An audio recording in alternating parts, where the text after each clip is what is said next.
One of the reasons that I really wanted to put or tackle the subject of church hurt is because that's one of the things that causes us to make wrong decisions.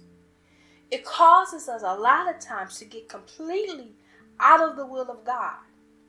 When we operate and make decisions out of our emotions and out of our brokenness and out of being hurt, what can happen and the danger, the risk that we run is now we're making decisions based off of what we feel to be true, but really it's not.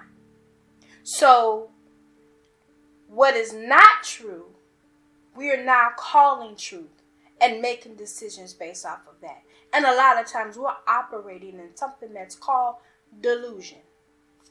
We don't have the correct information, and we are making decisions that affect our ministry, affect our calling, and our life because we don't know how to appropriately deal with what we call church hurt.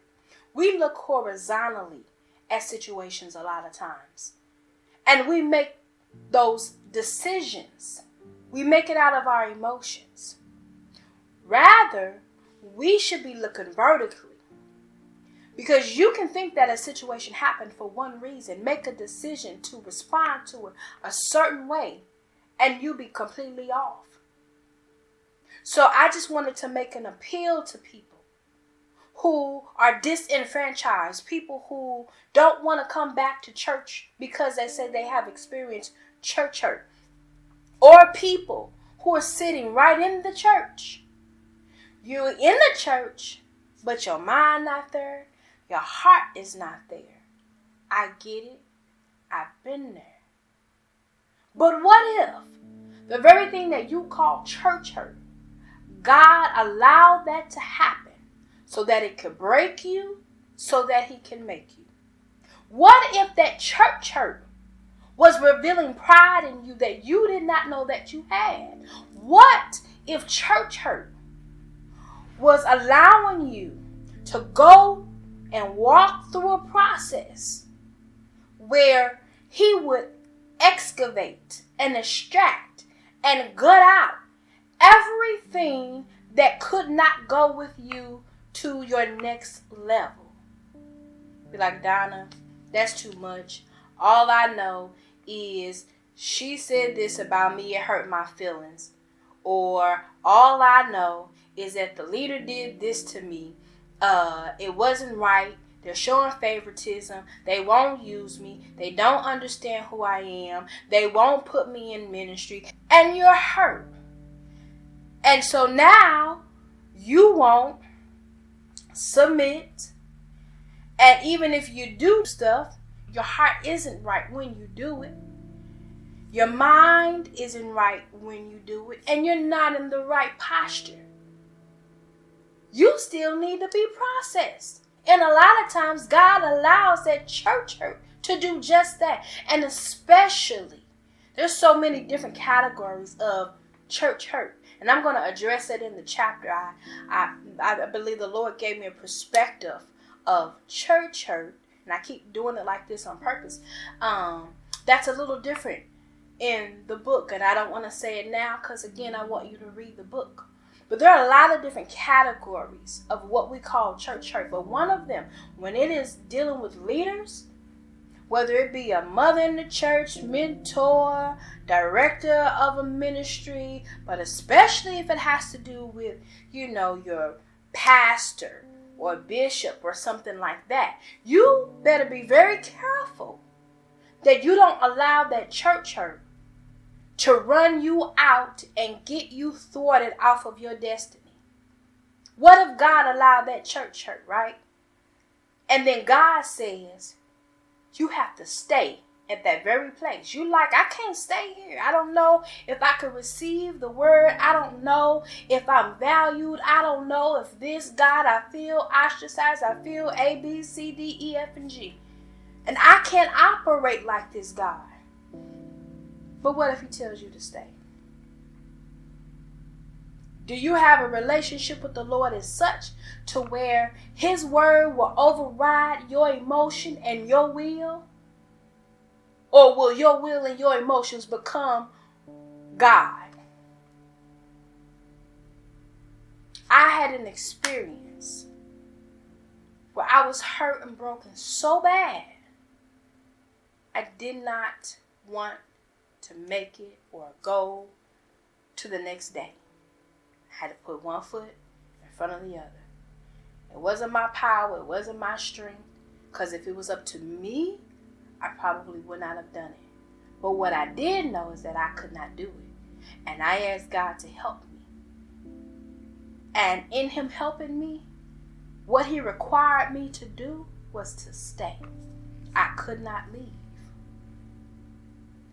If I would have left, and everything that I saw horizontally, that there is no place for me here, that there is, God, I just can't see my way. I don't see where I fit. I just don't understand why you would make me stay here. I know what you have in me, God, but I just don't understand this. But nevertheless, I will submit to your will. I'm hurt, but I will submit to what it is you're telling me to do. One of the best decisions I ever could have made, because the enemy was right there, wanting me to make the wrong decision, wanting me to leave the church, wanting me to get out of the will of the Lord. And if that would have happened, I would not be sitting here today. The book would not have been written. I would not have been in one of the best places that I've ever been in my life since I have been born. One mistake, one wrong turn, because I'm hurt and I respond out of my brokenness, could have took me out of the will of God and caused me not to walk in purpose and destiny. You better be careful that you don't respond to hurt through your emotions. So, in chapter 8, Church Hurt, what I attempt to do with the help of the Lord is to help you see things from another perspective, right?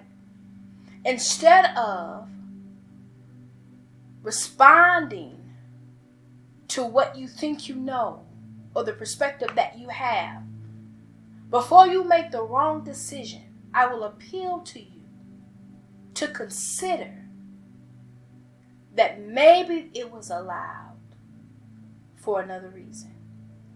Or maybe you can learn from the thing that you call church hurt. Maybe that thing that want to make you run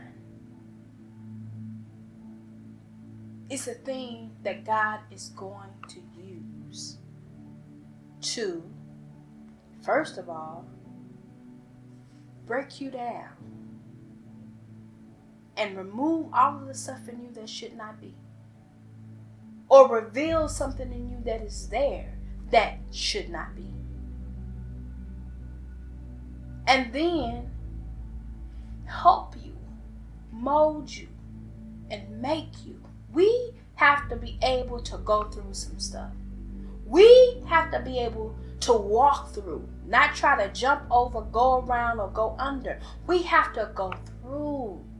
We have to learn how to stay sometimes, even when it hurts, even when we don't understand, even when we think that it's wrong, even when we feel justified in the fact that we know that our feelings and everything about the way that we feel is right. And God still says stay. God still says don't move. God still says there is a purpose in this for you. We have to learn how to endure hardness as a good soldier. Hopefully, in chapter 8, if you have experienced some church hurt, maybe it can give you some understanding or insight into maybe why it was allowed, or maybe it can help you deal with it. Chapter 8. Church hurt.